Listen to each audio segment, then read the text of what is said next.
জেলার রৌমারী সদর ইউনিয়নের তুরা রোড গুচ্ছগ্রাম হতে উত্তর দিকে পাকা রাস্তা পর্যন্ত প্রায় 2 কিলোমিটার আঞ্চলিক রাস্তাটি পাকাকরণ না হওয়ায় শিক্ষক, শিক্ষার্থী ও গ্রামের মানুষের চরম দুর্ভোগের সৃষ্টি হয়েছে। আসসালামু আলাইকুম। একজন সচেতন সংবাদকর্মীর দায়িত্বশীল সংবাদ পরিবেশনায় সমাজের প্রতিটি মানুষকে সচেতন করণের পাশাপাশি সমাজের অসঙ্গতিকে প্রকাশ করে।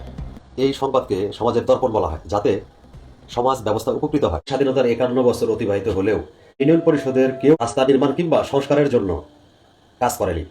আমি নির্বাচিত হওয়ার পর থেকে আমার নির্বাচনী প্রতিশ্রুতি হিসেবে স্থানীয় সচেতন মহলের মেলবন্ধনের সৃষ্টি করে রাস্তাটির নির্মাণ সহ সংস্কারের নিরালস কাজ শুরু করি। ইতিমধ্যে রাস্তাটির বেশ কয়েক জায়গায় পাশে গাইডওয়াল নির্মাণ করা হয়েছে। এছাড়াও সকল স্থানে রাস্তার জমি বসত বাড়ির মধ্যে প্রবেশ করেছে তা উদ্ধার করে রাস্তার উপর মাটি ফেলা, এমনকি গাছ সহ বিভিন্ন ধরনের সমস্যা ছিল যার সমাধান করি, যার কারণে রাস্তার একটি আকার তৈরি হয়েছে যা ছিল অকল্পনীয়, তা আজ বাস্তব রূপ ধারণ করেছে। এখনো রাস্তার কাজ শেষ হয়নি। ইতিমধ্যে আরও কিছু কাজ, যেমন পানি জমে থাকা স্থানে বিভিন্ন স্থানে বালু ফেলা সহ রাস্তার পাকাকরণের জন্য চেয়ারম্যান সাহেবের মাধ্যমে ইউনো মহোদয়ের এবং সংশ্লিষ্ট দপ্তরে যোগাযোগ করা হচ্ছে।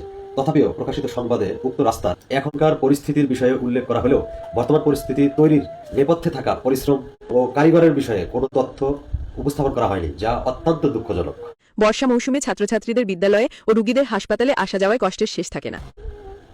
তথাপিও আপনাদের প্রকাশিত সংবাদের মাধ্যমে রাস্তাটি সবার নজরে আসায় অসংখ্য ধন্যবাদ যে এই এলাকার মানুষ কি সমস্যায় আছে। তবে রাস্তাটি পাকাকরণের জন্য আমার নিরলস চেষ্টা অব্যাহত আছে এবং থাকবে ইনশাআল্লাহ।